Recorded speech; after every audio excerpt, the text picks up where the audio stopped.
an unknown, Zulu 445. CD. Visual initiating. Roger, understand, launch from the Soviet Union. Roger. Roger, understand, side report valid, enter valid, and stand by for sync NORAD assessment. Good, enter the valid. Sir, the valid is in the system. General, at this time, we have indications of a launch from the Soviet Union. The site report is valid. NORAD bound. NORAD bound. Surveillance. Copy. Sir, we have another unknown in the system.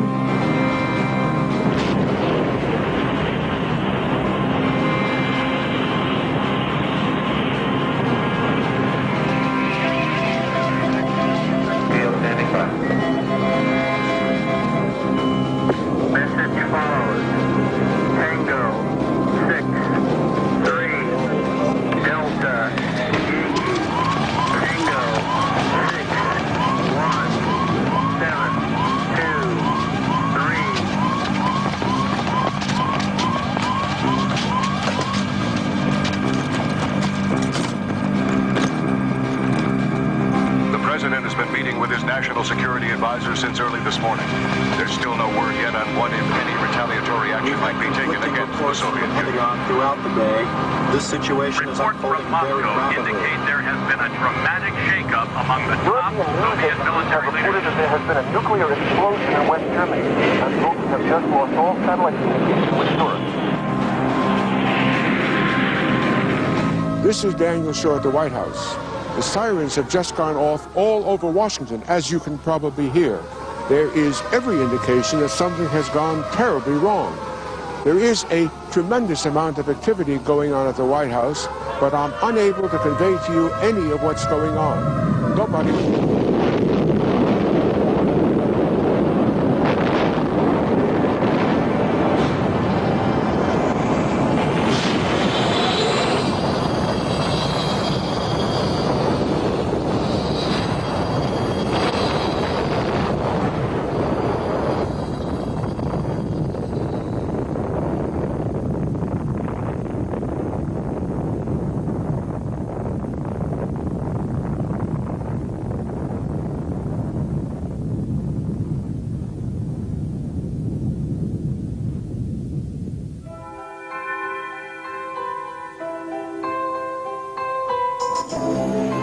West Berlin, 1989.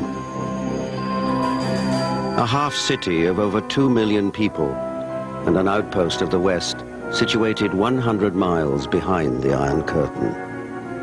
It is surrounded by the communist state of East Germany and sealed off from its neighbors by the infamous Berlin Wall.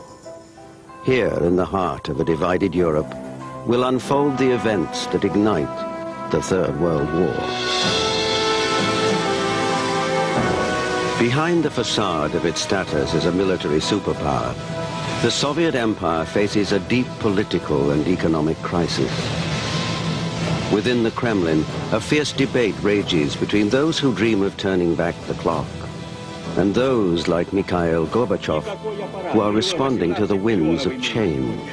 We're talking about massive scale reforms, not details. If we don't plug into the people, if we don't listen to them, we'll never solve this country's problems. If we don't reform our political system, perestroika won't work. We can't solve our problems with old solutions.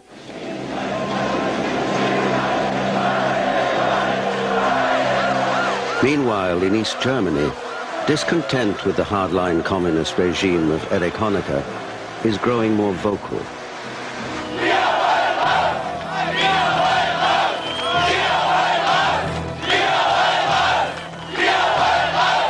The East German secret police, the Stasi, are unleashed on the demonstrators.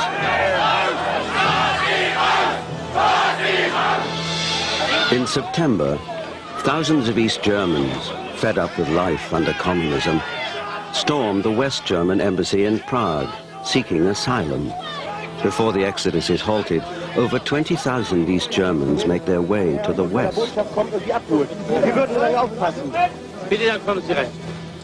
Ich will gar nicht bestreiten, dass wir damals ernste gesellschaftliche Probleme hatten.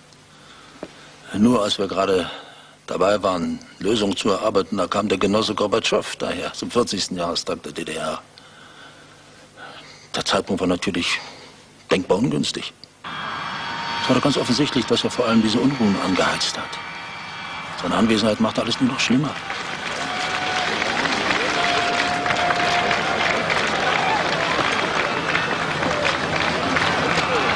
Many in East Germany have pinned their hopes on Mikhail Gorbachev to set the communist leadership on the path to reform.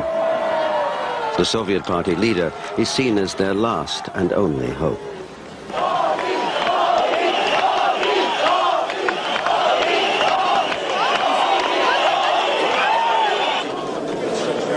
At this critical moment, Gorbachev's international political influence is on the line. Erich Honecker, like most of the aging leadership in Eastern Europe, remains lost in the old communist rhetoric of the past. Da sich die Deutsche Demokratische Republik an der Westgrenze der sozialistischen Länder in Europa als Wellenbrecher gegen Neonazismus und Chauvinismus bewährt. Wie die Sowjetunion, die uns befreit hat, wird die Deutsche Demokratische Republik zum Jahr 2000 diese Schwelle mit der Gewissheit überschreiten, dass nur dem Sozialismus die Zukunft gehört. Und das alles nur, weil wir friedlich demonstrieren. Wir wollen nichts Schlechtes. Wir wollen hier was. Я думаю, опасности только подстерегают тех, кто не реагирует на жизнь. Ich glaube, Gefahren warten nur auf jene, die nicht auf das Leben reagieren. А тот, кто воспринимает импульсы жизни, общества и трансформирует их в соответствующую политику, und dementsprechend seine Politik gestaltet, того трудности не должны пугать. Это нормально. der dürfte keine Angst vor Schwierigkeiten haben. Das ist eine normale Erscheinung. Спасибо, до свидания. Dankeschön. Wiedersehen.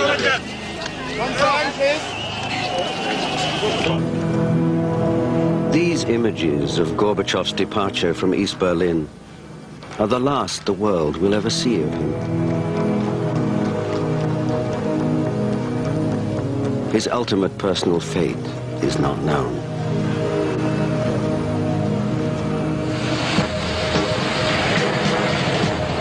This is Radio Moscow. Following his return from celebrations in East Berlin, General Secretary Gorbachev has retired from office for reasons of ill health. In accordance with the wishes of Comrade Gorbachev, an emergency plenary session of the Central Committee has handed over leadership to Comrade General Vladimir Soshkin. Mr. President, you know who is actually in? What do you believe the motivation is, sir, behind the coup? Why did they remove him? We don't know that. We don't know that. Clearly, some of the hardliners have been concerned about the rapidity of reform. They've been concerned about the demise of the Communist Party per se, and I think they've also been concerned about the Soviet economy. But I've said over and over again that we did not want to see a coup backed by the KGB and the military, and apparently that is what is underway. There have been violent street battles in Moscow throughout the night. Opponents of the coup have fought back bravely with rocks and Molotov cocktails. They are no match, however, against the heavily armed forces of the Soviet Interior Ministry, the so-called Black Berets. It is unknown how many people have been killed or wounded, but local hospitals are reporting hundreds of casualties.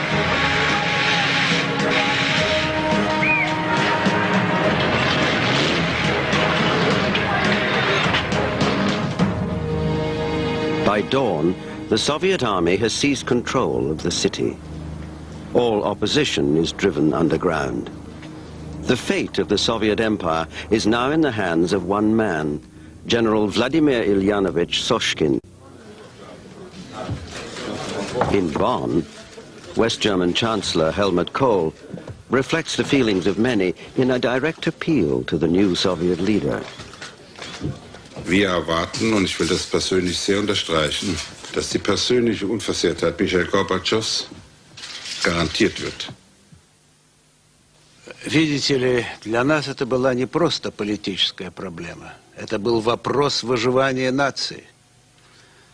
Несколько поколений советских людей трудились, чтобы превратить нашу советскую родину в супердержаву. И вдруг в один прекрасный день мы просыпаемся и видим, что радостно улыбающийся товарищ Горбачев ведет нашу страну в пропасть. Увы, но это было именно так. Боюсь, что он сам навлек на себя свой рог. At an internationally televised press conference from the Kremlin, the world gets its first glimpse of General Soshkin. He leaves no doubt that the era of glasnost and perestroika is over. Товарищи, дамы и господа, мы искренне скорбим о жертвах последних событий, но мы были вынуждены предпринять эти меры для спасения Советского Союза от гибели. Стоящий перед нами кризис является результатом безответственных действий ревизионистов и предателей, проникших в самые верха нашего партийного и государственного аппарата. Мы призываем братские социалистические страны, члены Варшавского договора, немедленно принять меры, необходимые для возвращения к миру и спокойствию. Это все. I'm afraid now we have the hardliners in charge, and that's bad news for the Soviet people. As I said, it's bad news for our relationship, and I think it's pretty bad news for all the world. Our relationship with the Soviet Union is fundamentally changed. I think you're going to see that in the movement in Congress toward most favored nation status and trading with the Soviet Union. That's dead. Well, the word that we had been getting from the CIA about General Soshkin was disturbing, to say the very least. He represented what we call the old guard. Now, you see, these were guys who had been spending their whole life in building up the Soviet state. So they were in no mood for Big Macs and MTV, let alone an opening in the Iron Curtain. So then, these are the facts about General Soshkin as we knew them at the time and as I reported to the President in my briefing. Legend has it that he was among the group of soldiers that raised the Soviet flag over the Reichstag in Berlin at the end of the Second World War. Well, at least that's the story he liked to tell. At any rate, we do know that he stayed on with the Soviet occupation forces there. And he probably was involved in a very brutal crackdown of a workers' uprising in 1953. There are a lot of good people who had gone down in that. As far as we know, he never married, but there's very little known about his personal life. Now, Soshkin received a certain degree of notoriety in 1968. He led a particularly ruthless armed battalion onto the streets of Prague to suppress the so-called Prague Spring in Czechoslovakia.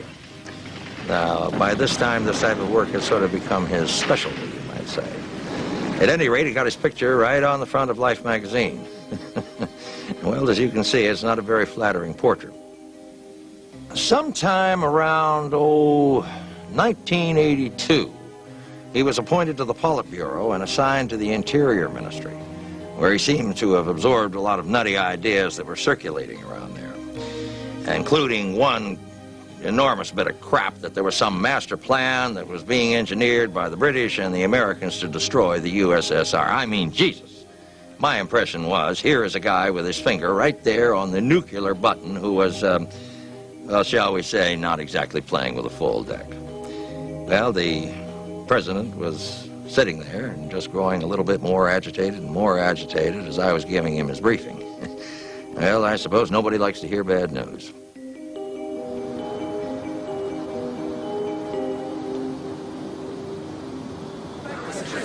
Warsaw Pact leaders have been meeting in Moscow today for their first face-to-face discussions with General Soshkin, who arrived at the conference over an hour late and refused to have his picture taken.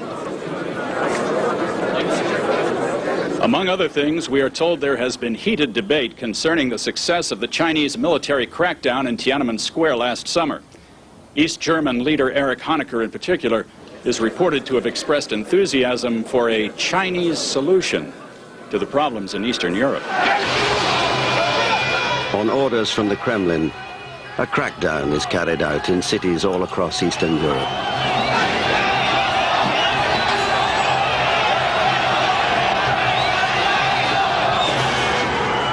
The actions of the security forces, however, succeed only in provoking further confrontations.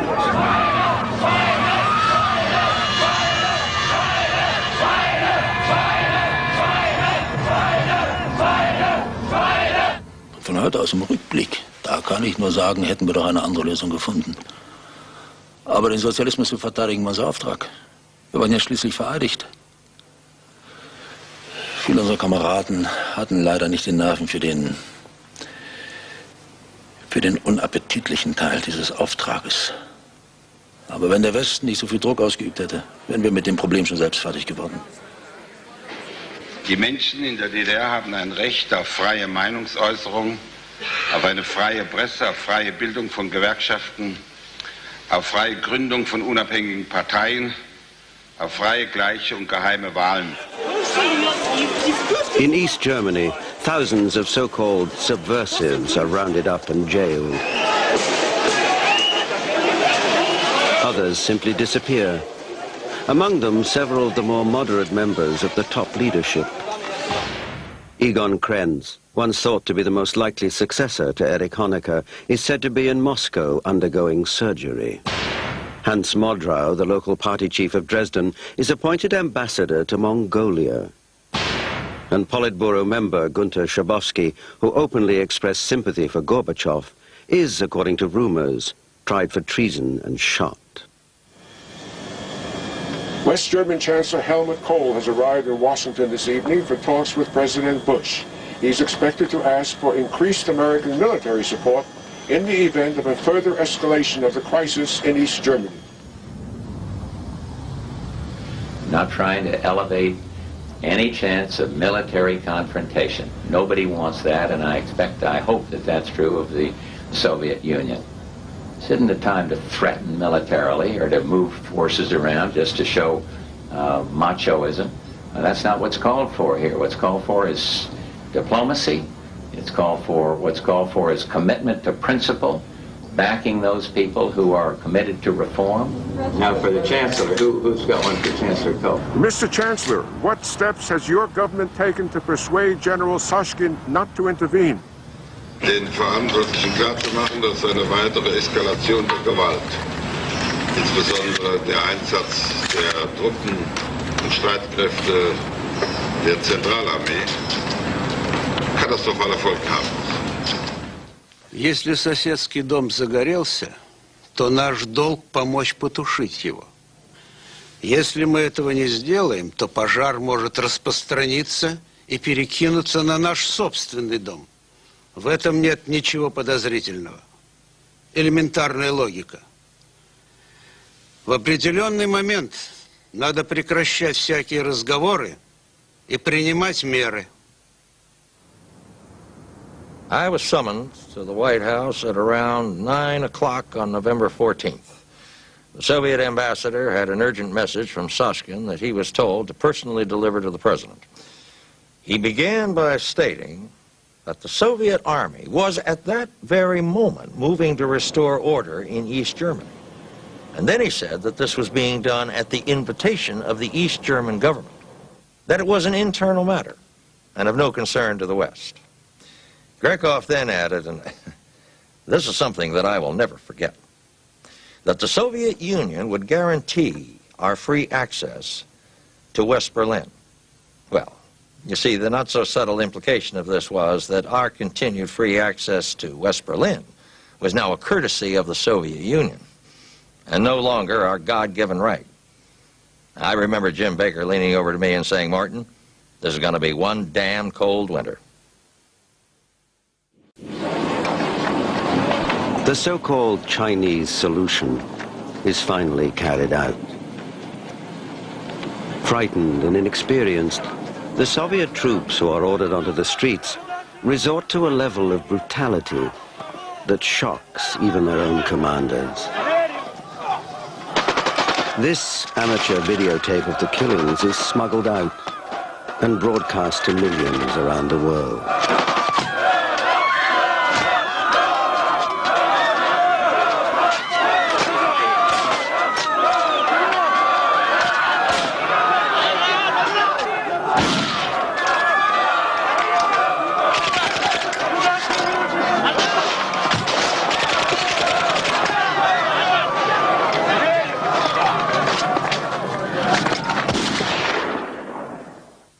Wir wussten alle, dass in den Seitenstraßen russische Soldaten standen, Gewehr bei Fuß. Wir haben uns irgendwie doch darauf verlassen, dass die nicht schießen werden. Naja, das war ziemlich naiv, also wenn man es von heute aus sieht. Wie viele dann wirklich erschossen worden sind, das weiß man ja bis heute nicht. Aber einige davon habe ich selbst gekannt. Da war zum Beispiel eine junge Frau, die kam zu den Montagsdemos immer mit ihrem Kinderwagen. Also sowas merkt man sich, das vergisst man nicht so leicht. Are you going to leave these children, these women, these defenseless people to a murderous dictator to have more scenes like that and the West do nothing effective? Is that our policy? It's not worthy of Europe, it's not worthy of the West, it's not worthy of the United States. Perhaps these pictures will bring people to the realization they can be more effective. Ja, meine ganzen Hoffnungen auf friedliche Reformen, die waren dabei, also die gingen dabei in den Bach runter, ne? Also die waren geplatzt aus der Traum. Und das Einzige, was wir noch fühlten, das war ohnmächtige Wut in der ganzen DDR. Hilflosigkeit. It is just 2 days since the killings in Leipzig, and a desperate throng of East Berliners has gathered near the Berlin Wall in the vicinity of the Brandenburg Gate. East German security forces are uneasy. Bitte verlassen Sie den Platz in dieser Richtung. Befürchten Sie, dass es hier härtere Auseinandersetzungen gibt? Nein, das weiß ich nicht. Aber es hat sich auf jeden Fall etwas gehört. Ich bitte Sie sofort hier zu verlassen. Bitte verlassen Sie den Platz. On the other side, thousands of West Berliners are seen climbing atop the Berlin Wall. They too are suddenly calling for the reunification of Germany. It is an unprecedented moment. Heavily armed East German border guards find themselves caught between the two groups. Suddenly, the guards are overrun as hundreds of East Berliners make a desperate run for the wall.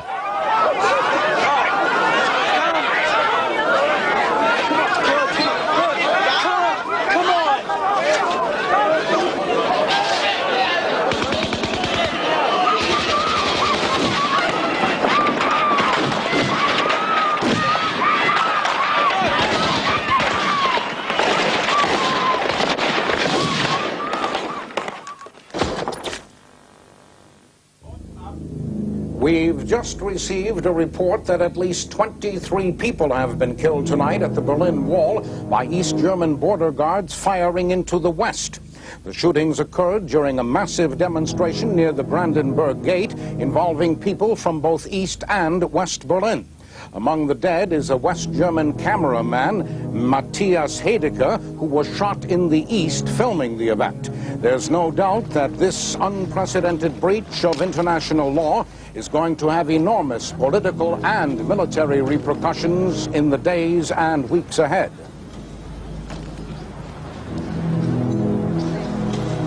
Die Lage ist polizeilich hier nicht einfach, denn wie Sie sehen, ist die Situation recht gespannt.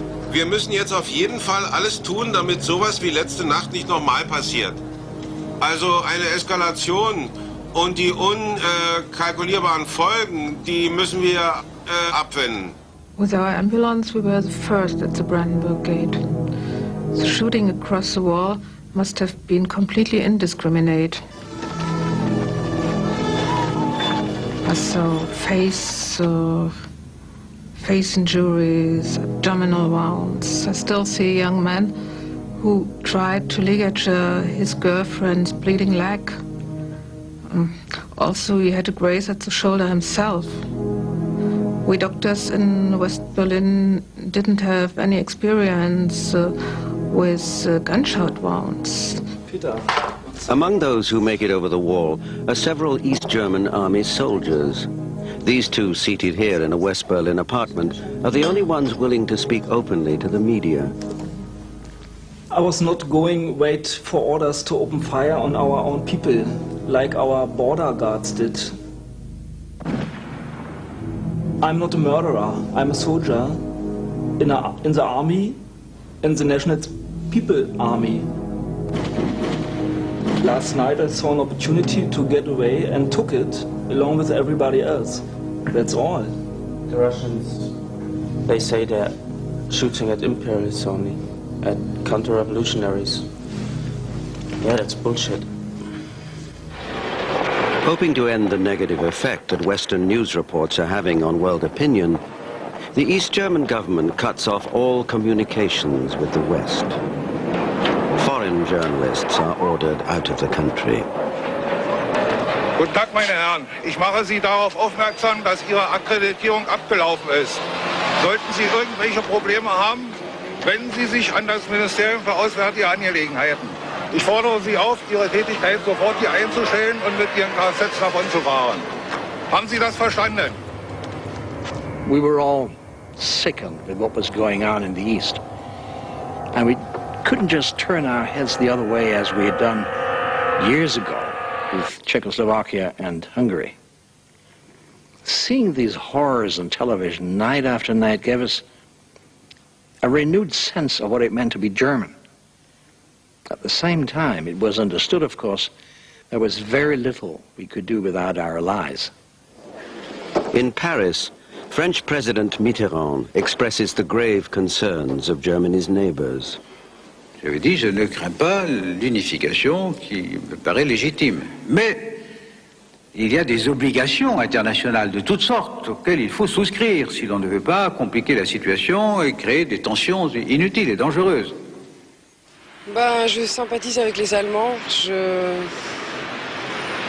C'est affreux ce qui leur arrive. J'espère qu'ils vont trouver une solution pacifique pour éviter la guerre, quoi. Moi, je ne vois pas pourquoi les Français iraient donner un coup de main aux Allemands. Après tout, c'est eux qui ont déclenché la guerre. Et maintenant, il faudrait qu'on aille les aider. Moi, je dis non, tout simplement. C'est non.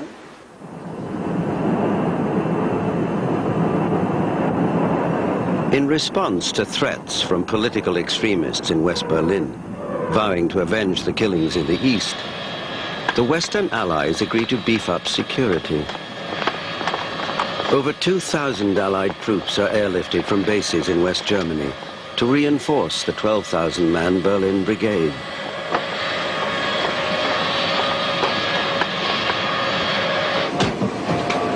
Two days later, U.S. Secretary of State James Baker arrives in West Berlin for talks with Chancellor Kohl. Kohl is briefed about recent high-level contacts with Soviet opponents to General Soshkin. The following day, the top commander of Soviet forces in East Germany, General Dmitry Leonov, is ushered quietly through Checkpoint Charlie for a secret meeting in West Berlin with Secretary Baker. This was my idea, I'm sorry to say. Well, we had been receiving intelligence reports that Leonov was not at all happy with the orders that he had been getting from Moscow concerning the crackdown. I thought inviting him over for a little chat might do us all some good. And it might have, too, if those crackpots hadn't decided to play Rambo. There has been a huge car bomb explosion in West Berlin tonight, just a few hundred yards from American military headquarters. Among the dead is the Soviet commander of military forces in East Germany, General Dmitry Leonov, who was here on a routine visit. The authorities here are telling us that an underground group of West German neo-Nazis has claimed responsibility for the assassination. This latest act of violence just adds to the feeling here that the Berlin crisis is rapidly spinning out of control. Wir fordern ein Ende der 40-jährigen sowjetischen Besatzung. Unser Kampf gilt der Einheit unseres Vaterlandes. Am 14. Dezember 1989 haben wir den Kommandeur der russischen Streitkräfte angegriffen. Wir werden weitere Aktionen durchführen, bis unsere Forderungen erfüllt sind. Wir sind ein Volk. Heil! Heil! After the bloody events in Germany, Moscow's new strongman, General Vladimir Soshkin, has granted his first interview since seizing power just 10 weeks ago. Earlier today, Soviet Foreign Minister Rubanov blamed the Western news media for fomenting the recent trouble in East Berlin.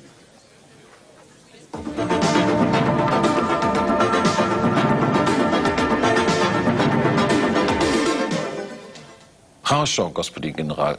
Ну, как вы можете объяснить недавний взрыв насилия в Берлине?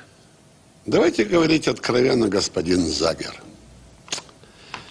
За последнее время мы испытали ряд потрясений, связанные с так называемыми реформами моего предшественника.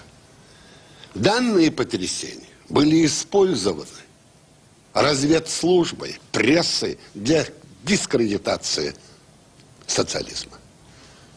Мы были вынуждены предпринять ряд мер.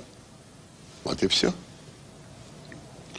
На данный момент миролюбивое человечество озабочено возрождением фашистских и, если вам угодно, неонацистских тенденций в Западной Германии. Вам известно в подтверждение этого зверское убийство генерала Леонова во время мирной миссии с государственным секретарем США. И я думаю, что это является угрозой не только для Востока, но и для Запада. Господин генерал, они здесь всегда сказали, что Запад виноват. Вы действительно знаете, что Запад несет ответственность за беспорядки в Восточной Европе? Ситуация не так проста. Но очевидно, что западный сектор Берлина был базой для агрессивных действий против наших социалистических странок. Господин Загер, пришло время найти удовлетворительное решение Берлина. Если вы взглянете на карту, то вы поймете, что так вечно продолжаться не может. Мы должны решить проблему Берлина. И тогда вы можете жить спокойно, и мы будем жить спокойно. Наступит стабильность. И я просто уверен, несмотря на то, что у нас разные системы, но мы можем жить, сосуществовать в третьем тысячелетии. Within hours of Soshkin's televised threats to West Berlin, NATO's tactical nuclear missiles stationed in West Germany receive orders to go on operational alert. Some damn fool, I can't remember his name, he was an American colonel. He was perhaps a little overzealous in carrying out his duties. Now, of course, he was entirely within his authority to take this action. Now, this kind of alert status was actually not entirely unusual. It's the circumstances, you see, under which it was done, which made it rather unwise.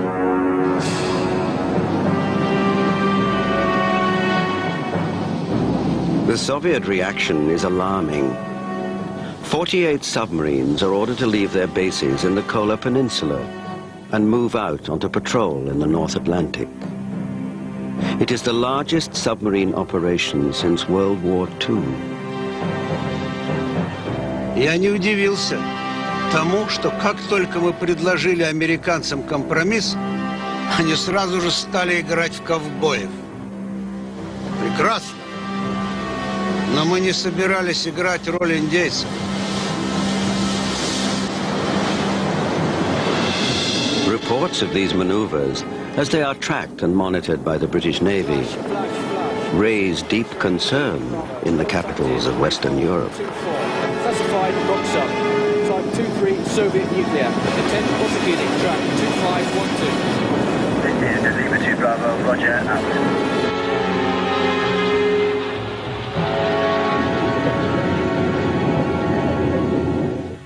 NATO heads of state gather for an emergency meeting. The rising military tensions with the Soviet Union and Soshkin's recent remarks concerning Berlin compel the Allies to devise a firm response. Well, I remember we didn't exactly present a united front. As you know, the defense of West Berlin wasn't the role of NATO, and certainly not the role of the Bundeswehr. Only America, Britain, and France could take any action. The rest of the NATO alliance wanted no part in what they thought was a provocative threat to the Soviet Union. Good morning, ladies and gentlemen.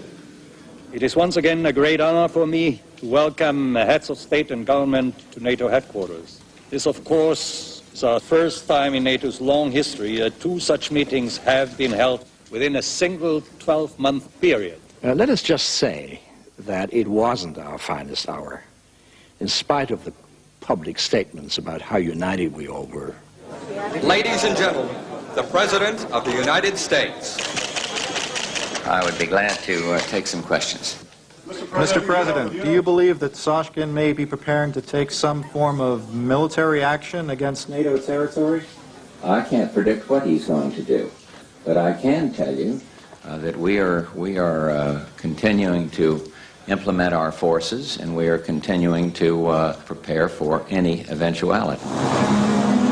Sensing weakness among the Western allies, the Soviets keep up the pressure, sending a squadron of long-range bombers into U.S. airspace. It is a public show of force designed to rattle the nerves of the American public. U.S. fighter jets intercepted 4 Soviet bombers off Alaska earlier today. Photographs released this evening by the Pentagon give a hint, perhaps, of what the Soviets think of us these days.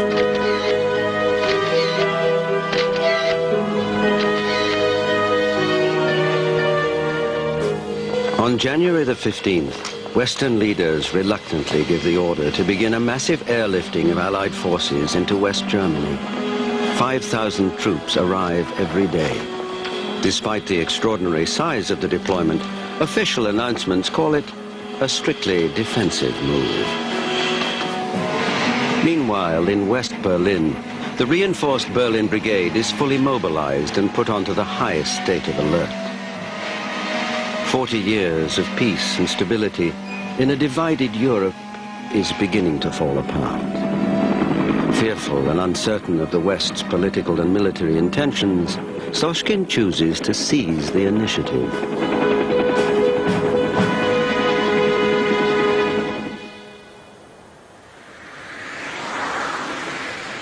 Генерал Сошкин созвал чрезвычайный комитет для обсуждения ответа на явную угрозу со стороны Запада. Нам были представлены несколько военных планов по защите Европы, которые разрабатывались нашими военными в течение последних 30 лет. Один из них сразу же приглянулся генералу Сошкину. Это был превентивный план по предотвращению проникновения НАТО в нашу сферу влияния. И назывался он «Операция Гром». Должен сказать, что я был несколько шокирован масштабами этой операции. Она мне даже показалась актом сумасшествия. Но в конце концов, разница между гениальностью и сумасшествием заключается в том, победили вы или нет. We're telling him what not to do, and that is don't use force. Do what you yourselves say you want to do. Dialogue, discuss, do not use force, because we have an awful lot at stake in the U.S.-Soviet relationship. In the area around Berlin, 4 Soviet and East German tank divisions moved to seal off all access to the western sector of the city. Soshkin is gambling that he can now freely regain his grip on Eastern Europe, and perhaps even demand a favorable resolution to the division of Berlin. Within an hour, all 3 surface routes connecting the divided city to West Germany are closed. 2 million West German citizens are now blockaded behind the Iron Curtain, hostage to Soshkin's political demands.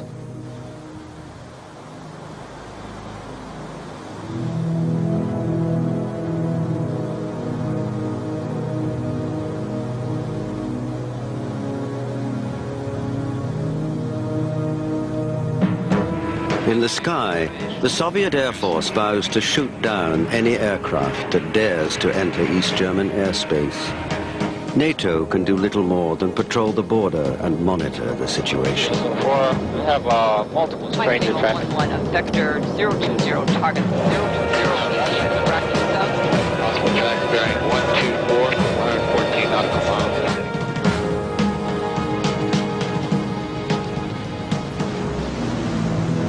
Excuse me, what do you think about the blockade? It's a very strange feeling because in a way everything still seems so normal.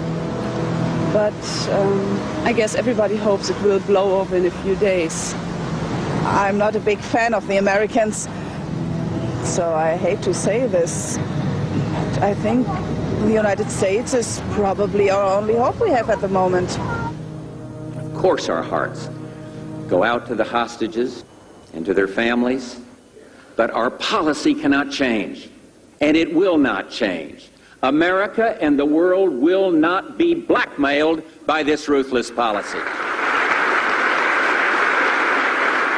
The Prime Minister. What I have said, I have had with full legal authority. I have made the position clear, and I do not think there's anything further I can add. I am not prepared for those reasons to limit our legitimate freedom of action. Mr. Speaker, such a man must be stopped, and we shall persevere until he is. Great Britain is the first NATO country to begin a full-scale military mobilization.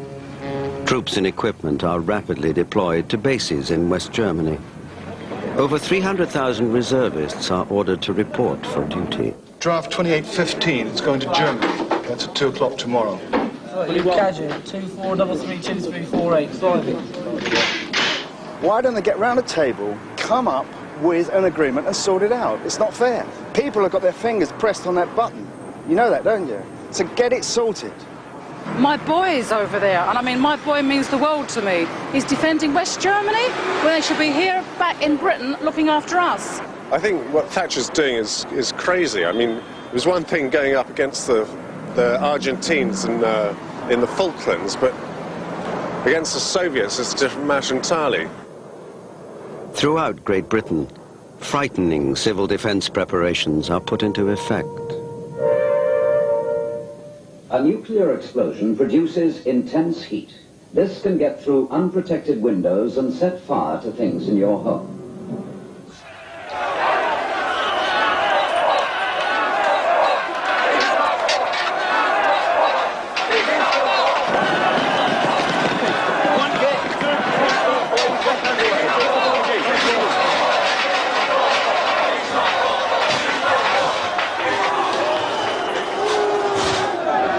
Across Western Europe, and most notably in West Germany, military bases are besieged by angry demonstrators demanding a peaceful settlement.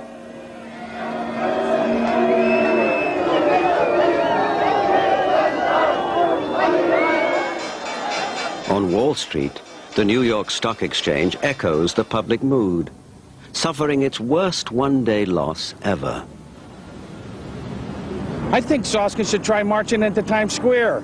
We teach that prick a lesson he never forget. You know what I mean? We kick his ugly butt right back to Moscow. I hope Sashkin's not kidding around. I hope he's not just a total fool.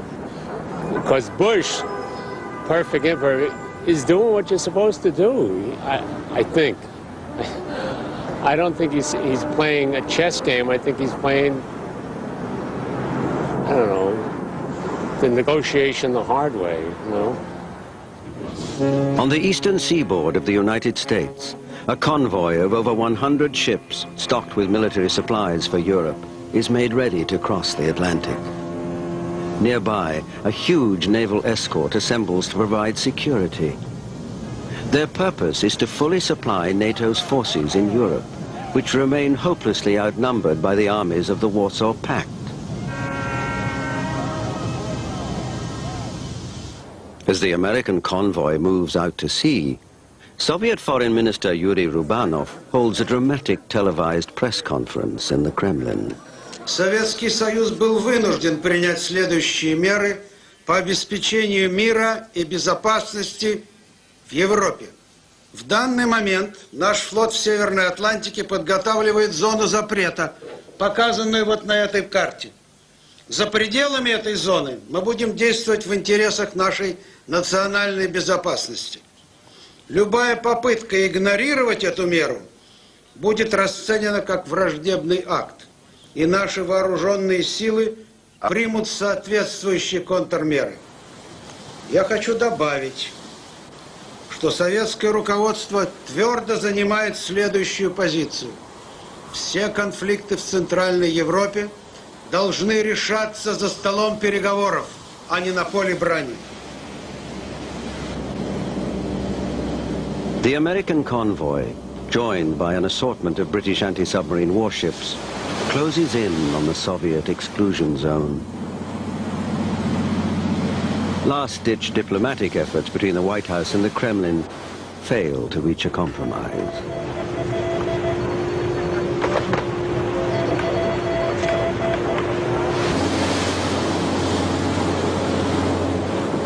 Out in the Atlantic, every hour brings the two sides closer to a direct military confrontation.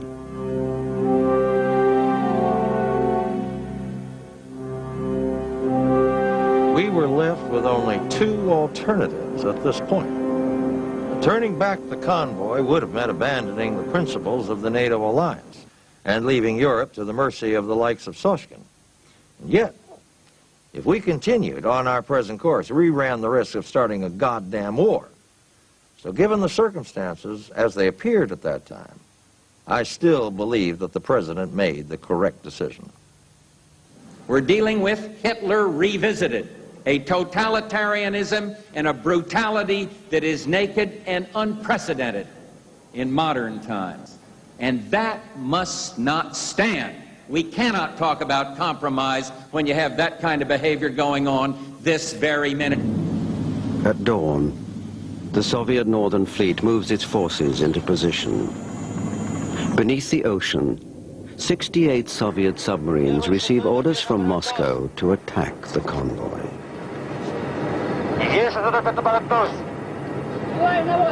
Акустик, доклад обстановку. Всплываем. База всплывать на оси. Бортовые средний вперед.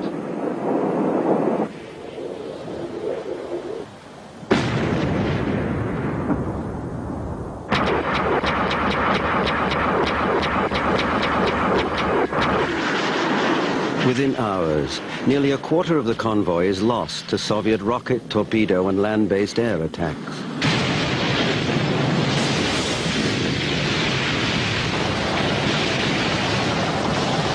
Rescue teams struggle to save the survivors.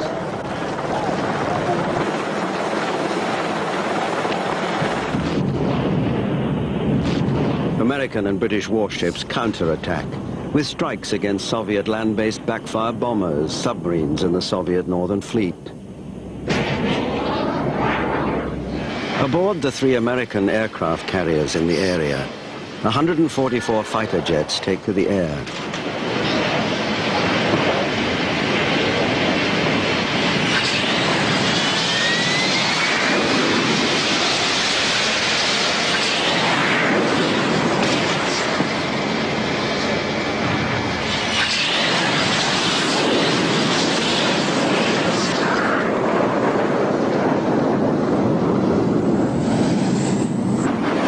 Soviet gunners, seamen, and fighter pilots struggle to defend themselves.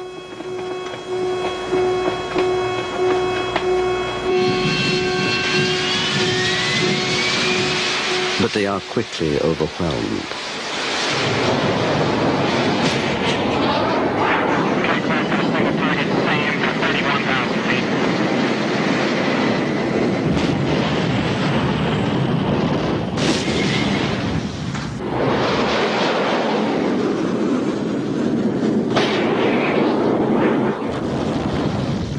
As dusk falls, NATO has won the battle and the sea lanes remain open.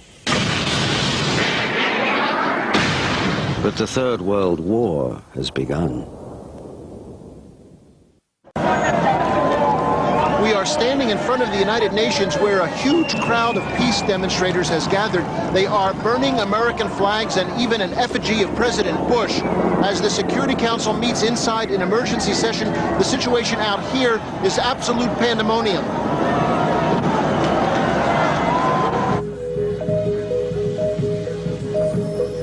Colleagues, we meet at the hinge of history. If he should win this struggle, then there will be no peace, only the prospect of more conflict and a far wider war. As I said earlier today, we must remember the lesson of the 1930s, and aggression must not be rewarded. And I give the floor to the distinguished Minister for Foreign Affairs of the Union of Soviet Socialist Republics. Господин председатель, господа члены Совета Безопасности, продолжающаяся мобилизация войск НАТО в Западной Германии является умышленной провокацией и представляет собой прямую угрозу миру и безопасности в Европе. Советский Союз не может оставаться в стороне и игнорировать эту угрозу, которая является опасной как для нас, так и для наших союзников по Варшавскому договору. В свете происшедшего за последние сутки становится очевидно, что мы не стремимся развязать еще одну мировую войну. Но если нам ее навяжут, то уклоняться от нее мы не собираемся. Должен напомнить уважаемому государственному секретарю Соединенных Штатов, что все, кто в прошлом на нас нападал, очень плохо кончили. Fellow members of the Council, we are at a crossroads. We continue to seek a diplomatic solution. You can choose peace by respecting the will of the international community. But if you fail to do so, you will risk all. The choice is yours. This meeting is adjourned.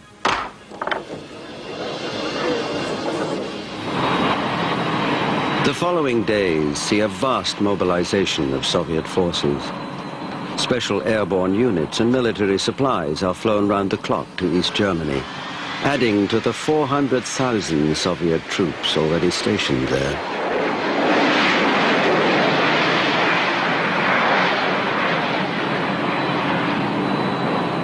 Tanks and other heavy equipment are moved in by train from Poland. In the West, shiploads of military supplies from the United States begin to arrive at ports all along the North Sea coast of Western Europe. Within a few weeks, Allied forces will be at full strength, ready, if called upon, to liberate West Berlin. In West Germany, the government is preparing for the worst. The few existing shelters that are designed to save people from a nuclear attack undergo inspection.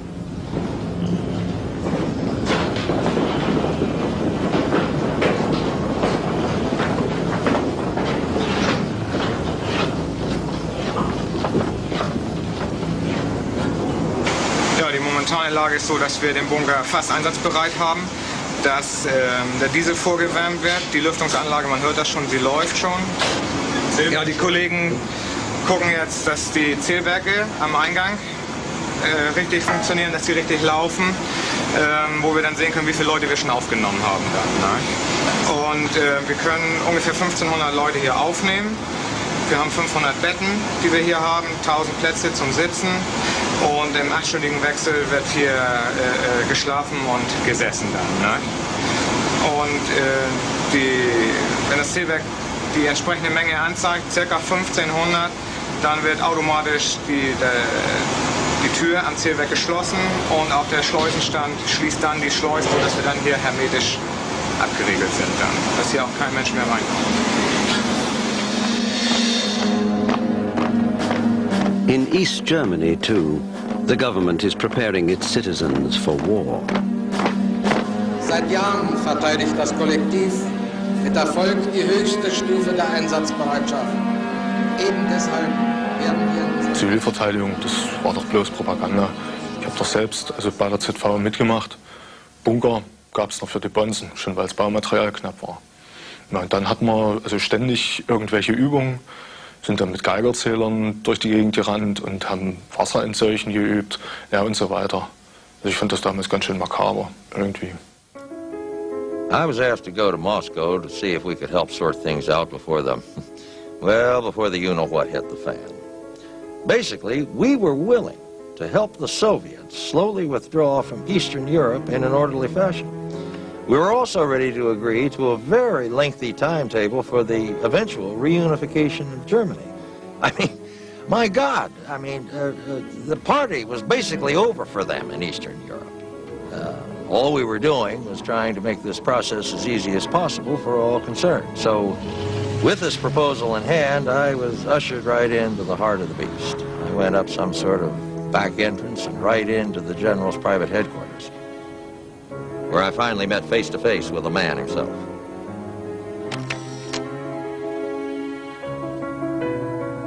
Я лично видел все это представление.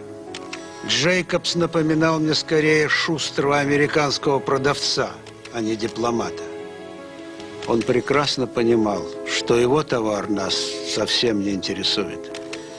На такое открыто империалистическое, на такое высокомерное предложение со стороны американцев генерал Сошкин мог ответить только одним словом – «нет». That's about all I remember him saying during the whole meeting. Нет. Нет. Just like in the movies. It was hopeless.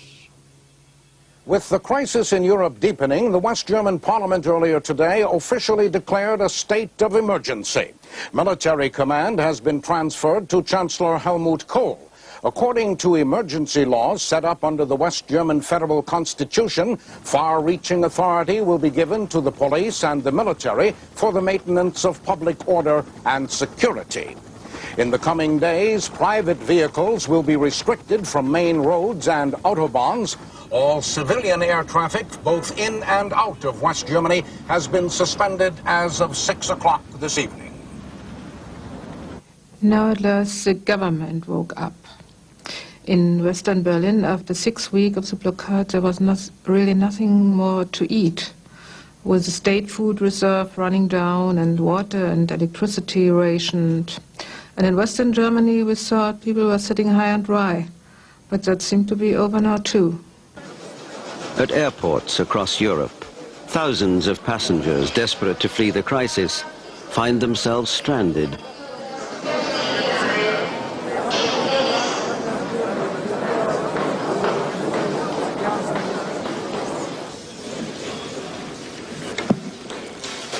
Frau Präsidentin, meine sehr verehrten Damen und Herren! Ich habe Verständnis für Angst, die manchen bei uns erfasst. Und dennoch gilt, Frieden um jeden Preis kann und darf es nicht geben. Outside on the streets, the demonstrators have a different view.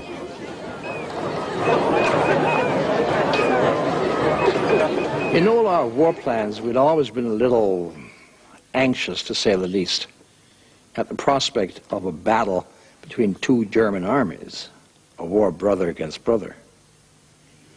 But you must remember that to most of our young men, East Germany was as foreign as Poland or Russia. However, we suffered quite a large number of young men refusing their call to service. Kompanie, vor dem Gebäude antreten! Kompanie, in Linie, antreten! Zweiter Bade meldet sich wie befohlen. Gefreiter Heck meldet sich wie befohlen. Gefreiter Schommers meldet sich wie befohlen. NATO forces are fully mobilized. Employing the strategy of forward defense, they concentrate their positions right up to the inter-German border. Here in Mödlareuth, a small village straddling the Iron Curtain, the situation is the same as in many places in the area. The daily military maneuvers take a heavy toll among civilians on both sides, who are under strict government orders to stay put.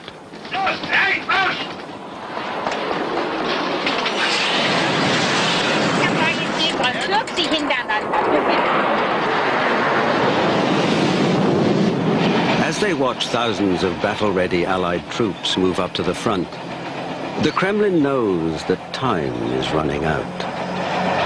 Here in Lower Saxony, near the border with East Germany, we're witnessing an impressive buildup of British, French, and American ground forces. If Washington gives the okay to begin a military advance to free West Berlin, these troops are likely to be the first into battle. Everyone here is hoping and praying for some sort of diplomatic solution to end this crisis, but with the blockade of West Berlin entering its 5th week and Soschkin remaining defiant, some form of military action is becoming increasingly likely. I'm John Itzty reporting from West Germany. Es muss den 1. März gewesen sein, da habe ich den Genossen Staatsratsvorsitzenden an die Front begleitet. Wollte den Piloten unserer Luftstreitkräfte Mut zusprechen. Ihr versteht es richtig, Genossen. Für uns kommt es darauf an, den Frieden zu sichern und den Krieg zu bekämpfen, jederzeit bereit und fähig zu sein, jedem Aggressor eine vernichtende Abfuhr zu erteilen. Er konnte die Männer ungeheuer begeistern. Das war aber dann auch der letzte schöne Tag, an den ich mich erinnern kann. Gestatten Sie, dass ich im Namen aller Armee an East Germany, too, is fully mobilized. The blockade of West Berlin has failed to divide the Western Allies, whose armed forces now appear ready to strike. Honecker, meanwhile, nervously awaits orders from Moscow.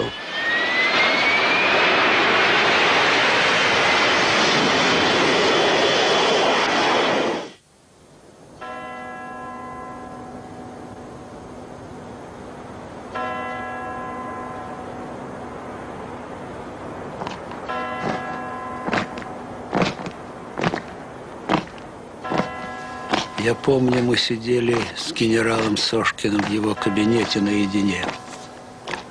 Он посмотрел на меня и сказал: «Гроза поднимается». Потом он подошел к окну и долго стоял и смотрел на улицу. Я понимал, что он имеет в виду. Операция «Гром» вступала в заключительную стадию. С этого момента генерал Сошкин переехал в наш штаб за городом. И практически я его больше не видел до самого конца.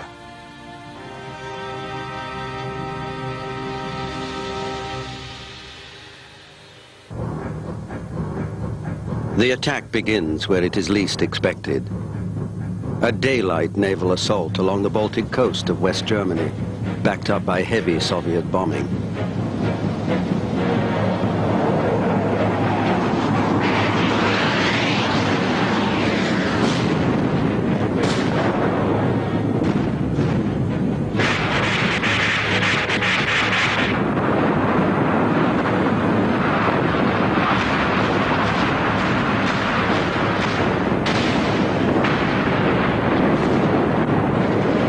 Within hours, 12,000 men of the Soviet Baltic Fleet and the East German Navy stormed the beaches.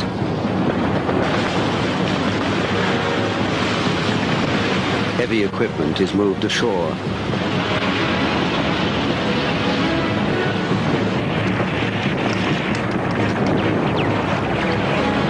Meeting little resistance, they gradually make their way inland.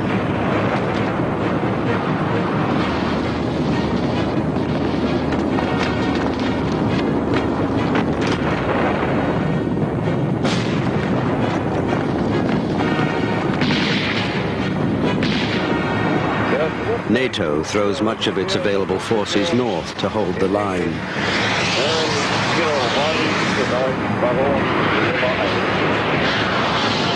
West German, British and Dutch units move in and are the first to engage the enemy advance.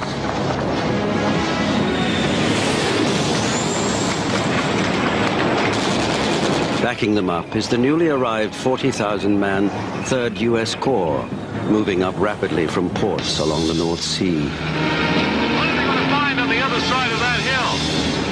I don't know, but we're prepared for what's over there on the other side of that hill. Do you think they've got more than we've got there? It's hard to say. You never know while you reach the crest of it, and then you scope it out whether you need more reinforcements or not. If we do, we got them behind us.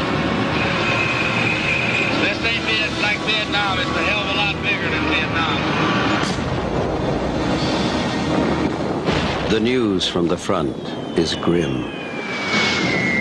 Military authorities indicate that the massive Soviet and East German military advance is meeting fierce resistance from NATO forces. Casualties are reported to be heavy on both sides. All talks have now broken down, and there are mounting fears that an escalation towards a nuclear conflict may be inevitable. Nearly 1,500 Warsaw Pact troops are estimated to have lost their lives in the first few hours of the war. Casualties among the NATO forces have also mounted to well over 1,000 dead.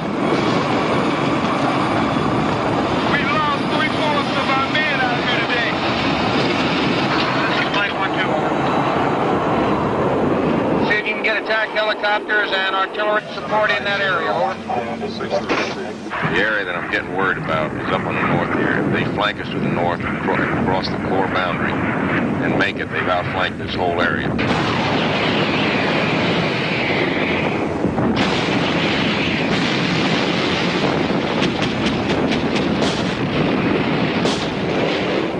The naval assault along the Baltic coast turns out to be a diversion to the main enemy thrust.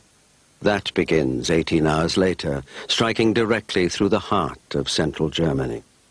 Die große Bodenoffensive begann am Morgengrauen des 13. März. Ich führte ein Panzerregiment der 3. NVA-Armee. Gemeinsam mit der 1. sowjetischen Gardepanzerarmee sind wir als Erste bei Fulda über die Grenze in die BRD vorgestoßen. 6 divisions with over 1,600 tanks and 100,000 soldiers lead the advance.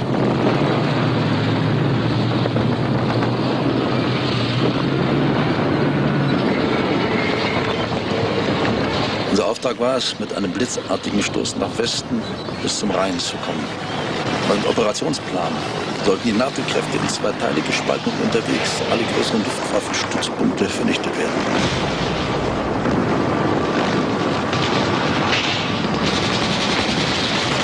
Danach, so die Zielstellung, sollte unsere politische Führung Friedensverhandlungen anbieten. Nach sowjetischen Schätzungen, nach denen unsere Planung aufgestellt war, war die Operation in etwa 10 Tagen abzuschließen.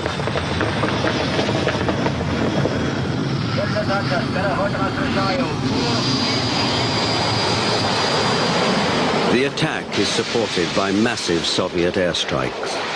Hundreds of fighter jets and bombers take part in an all-out effort to destroy NATO's air force on the ground.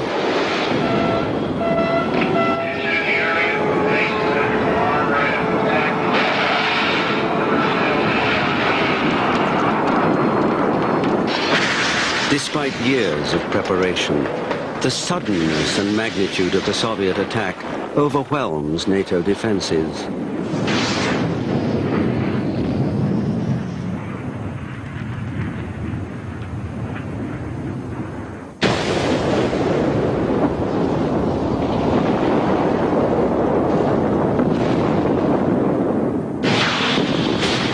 A large part of NATO's air force is damaged or destroyed. Runways are rendered inoperable.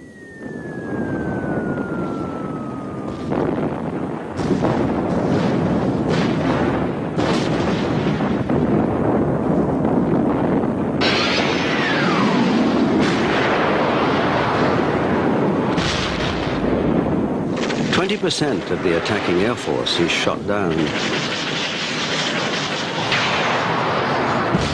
In just 36 hours of war, both sides have expended a major part of their available arsenals.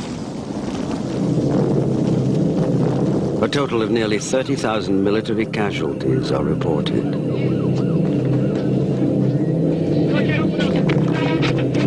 MASH units are unable to care for all the wounded. Those who are still able to be moved are transported away from the front lines.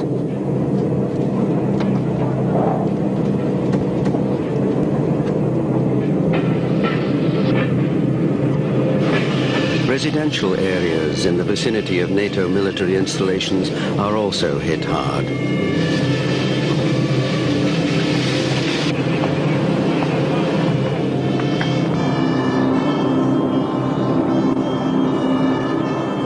These people, they are safe in their government bunker. I think they should come around and have a look here what's going on.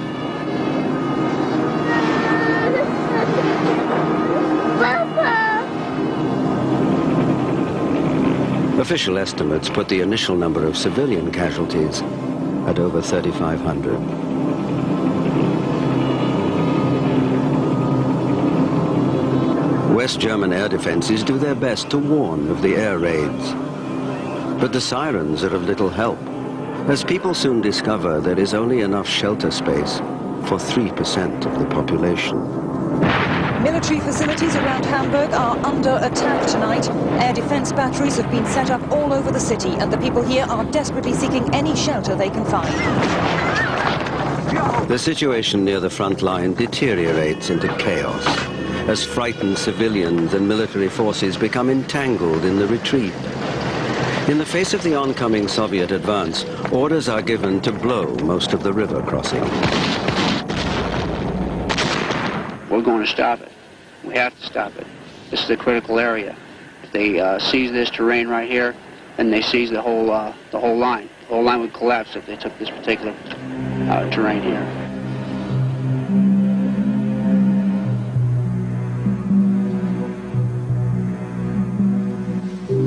As the Soviets continue their advance, any hope of liberating West Berlin begins to fade.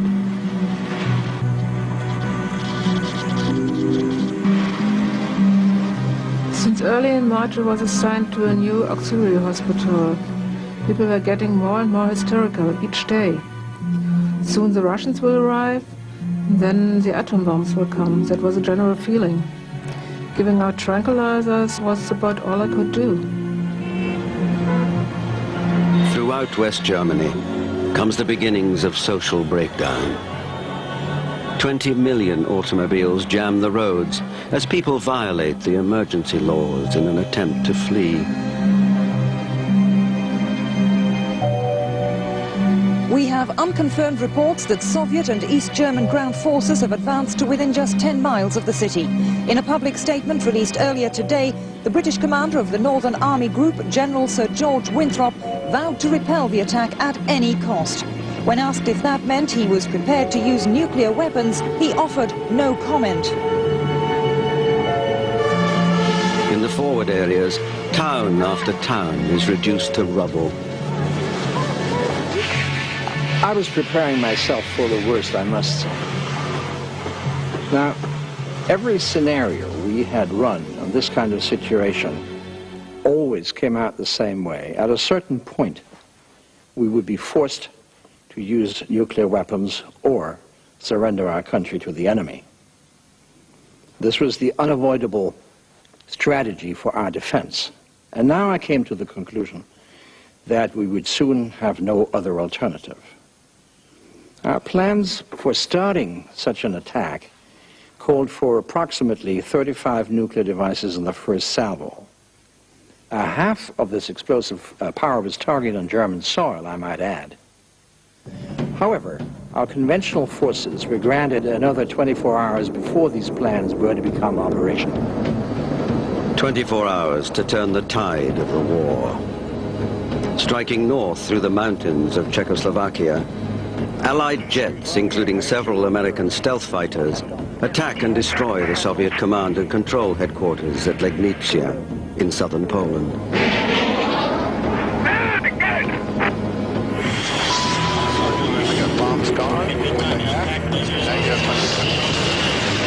Similar targets in East Germany are also taken out, critically weakening the Soviets' highly centralized command structure. With supplies and materiel on both sides reaching critical levels, a final decisive air battle develops, one that will determine the outcome of the war. It is a fight to the death.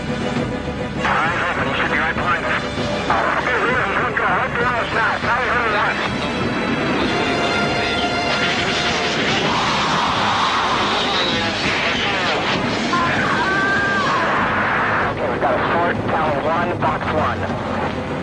Put it back to your canoe. He's right above you now, right above you.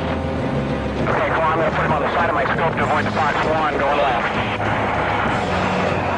Okay, meeting my brother, let's stuck out north. Say again, Heels. The rest is dead. Good job. Get back on the way now, one's lost it.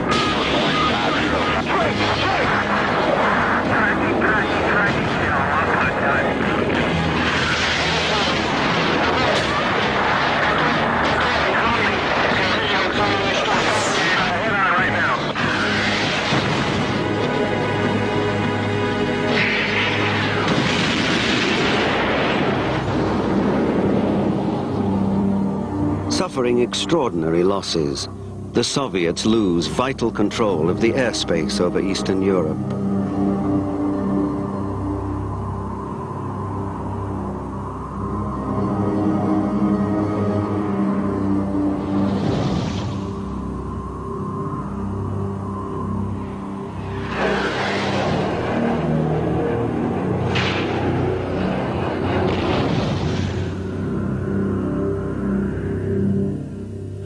Am schlimmsten war, dass wir durch den Angriff auf Legnica unsere Luftunterstützung und unsere Kommunikationseinrichtungen verloren hatten.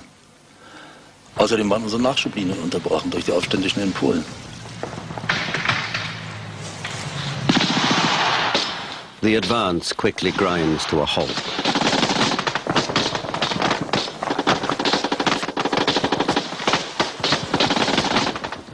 Außerdem, der historischen Wahrheit zuliebe, muss ich Ihnen sagen, dass ein großer Teil unseres Geräts überhaupt nicht gefechtsklar war. Nicht so sehr bei uns, aber bei den Sowjets waren zum Beispiel von den Panzern etwa nur 60% einsatzbereit. Ich war hier vorne mit dabei und ich kann Ihnen sagen, wir blieben reihenweise liegen, wie lahme Enten, es war vorbei. Having penetrated just 50 miles into West Germany, the Soviet and East German forces are pushed back. With supplies cut off and command and control in chaos, the inherent technological weakness of the Warsaw Pact is now fully exposed.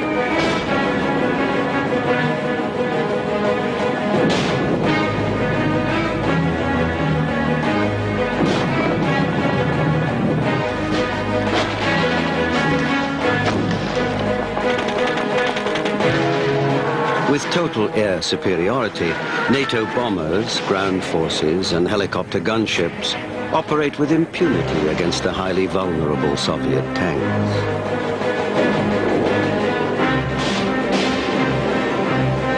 The East German army in particular suffers heavy losses, and there are reports of mass desertions. In der DDR brach die Versorgung völlig zusammen. Ja, sie hat nichts mehr. Naja, irgendwie kannte man das ja. Die Produktion, die wurde von einem Tag auf den anderen völlig umgestellt. Und wir haben dann nur noch für die Armee gearbeitet. Und die ganze Zeit, da hatten wir nur einen Gedanken. Ne? Weg aus der Stadt, bloß raus hier. Denn wenn das richtig losgeht, dann hat man da überhaupt keine Chance. All along the entire front, Soviet army units are in full retreat.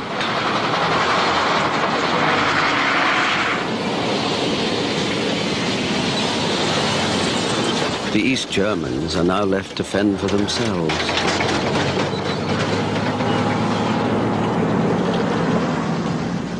Ich habe mich mit meiner Frau aufs Land durchgeschlagen, zu Verwandten in der Nähe von Magdeburg. Ja, auf der LPG gab es wenigstens noch was zu essen. Und die meiste Zeit haben wir im Keller gesessen. Ja. Und dann, als wir die ersten amerikanischen Panzer gehört haben, also die Kanonenschüsse, da habe ich sie angeguckt und sie hat mich angeguckt und wir haben halt gedacht, jetzt haben wir es hinter uns. Ja, dann kam es richtig dicke. Ganz schlimm. On March 25, 1990, The main NATO advance crosses the river Elbe and moves deeper into East Germany in a headlong rush towards Berlin. East Germany was disintegrating before our very eyes. You had armed gunmen running around who seemed to be launching a violent overthrow of whatever was left of the central government.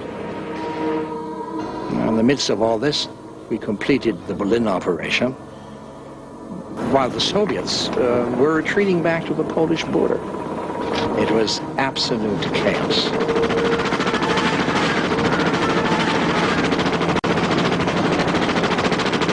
In the areas surrounding the divided city, NATO units are pinned down in bitter house-to-house fighting.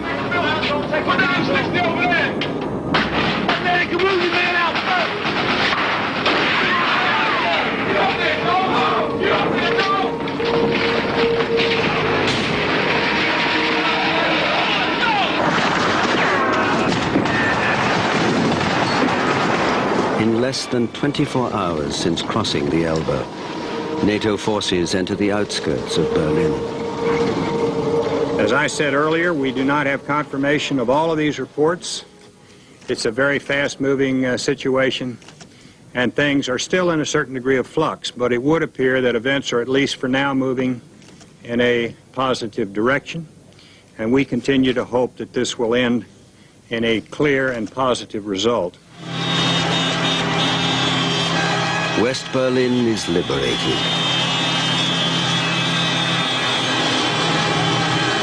With celebrations going on into the night, the people of West Berlin have much to rejoice, including the hope that the reunification of Germany is finally at hand.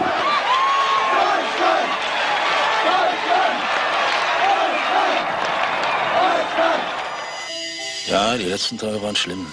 Honecker, ich weiß nicht warum, der wollte die Tatsachen einfach nicht sehen. Es war vorbei, aber er nahm es nicht zur Kenntnis. Die Sowjets hatten uns den ganzen Schlamassel eingebrockt, die waren für uns erledigt.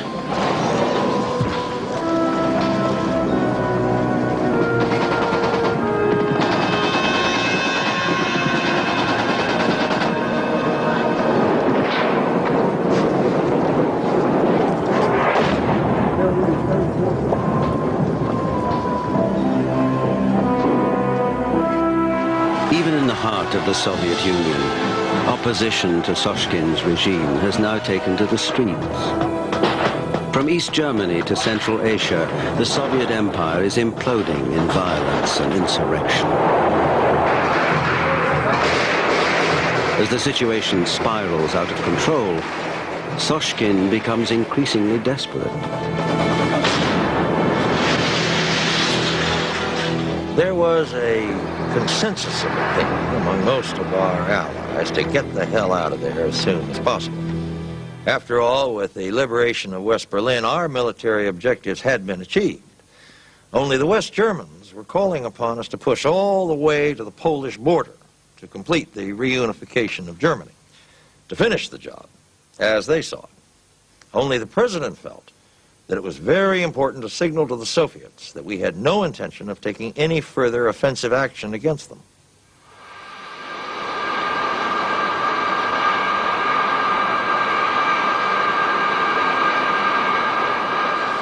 Сошкин, по-видимому, был убежден, что американцы либо дойдут до самой Москвы, либо воспользуются ситуацией и нанесут по нам первый ядерный удар. Ну, теперь вы можете думать все, что угодно, но в конце концов даже параноики имеют реальных врагов.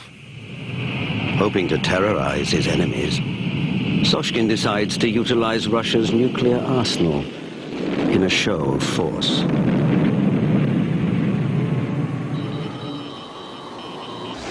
On the line, sir.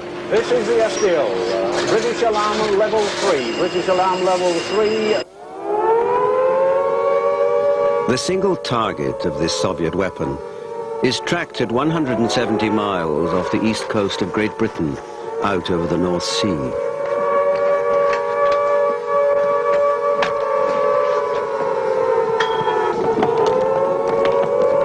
Awaiting the detonation, British and American strategic forces are instructed to make ready for nuclear war.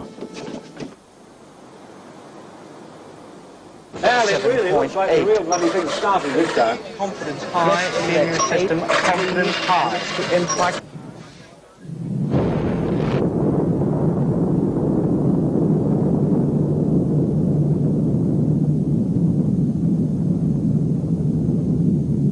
Soshkin has shown the world his willingness to use nuclear weapons.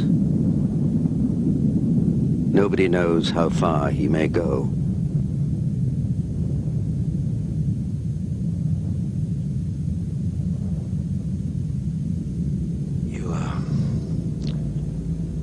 You just can't imagine the pressure that the president was under. There was no time for negotiation or consultation. There was no time to consider all of the information that we were receiving concerning the activities of the Soviet strategic rocket forces. We had a hair-trigger reaction built into the system. Human intervention at this critical stage was a mere formality because any delay could mean annihilation. This is Daniel Shaw at the Pentagon. Sources in the Defense Department are telling me that at this very moment, active preparations are in progress for initiating what is known around here as the PSYOP, that is the Single Integrated Operation Plan. That is the secret war plan for launching up to 12,000 nuclear attacks on targets in the Soviet Union. With news that America's nuclear command has taken to the air, awaiting orders from the president, American television reports have now become the Soviets' most trusted source of military intelligence. Я до сих пор убежден, если бы тогда Сошкин не запаниковал, это был бы конец. Но видите ли, дело в том, что мы начали получать тревожную военную информацию о том, что американцы первыми готовятся нанести по нам ядерный удар. К тому же компьютеры наших ПВО были на высоте и начали выдавать неверную информацию. Ни люди, ни техника не были готовы к таким напряжениям.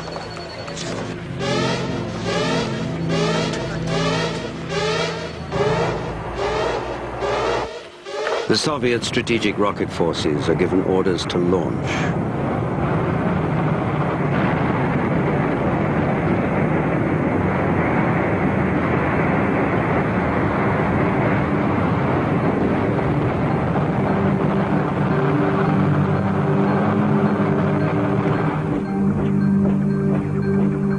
Primitive as it may sound, it just really came down to kill or be killed.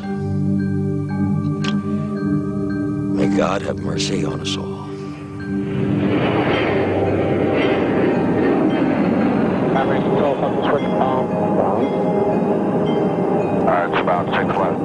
In accordance with the Single Integrated Operation Plan, the Western powers see no alternative but to react in kind.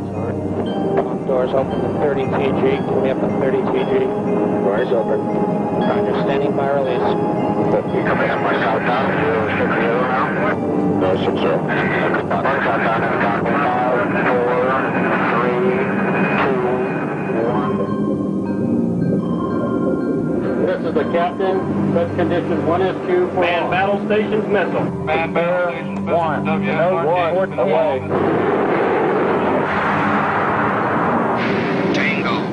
Echo, Romeo, Mike, India,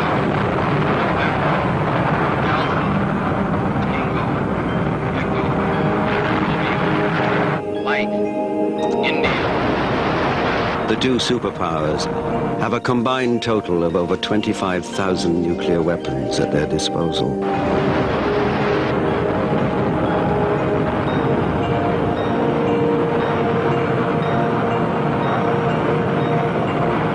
There is no further historical record of what happens next.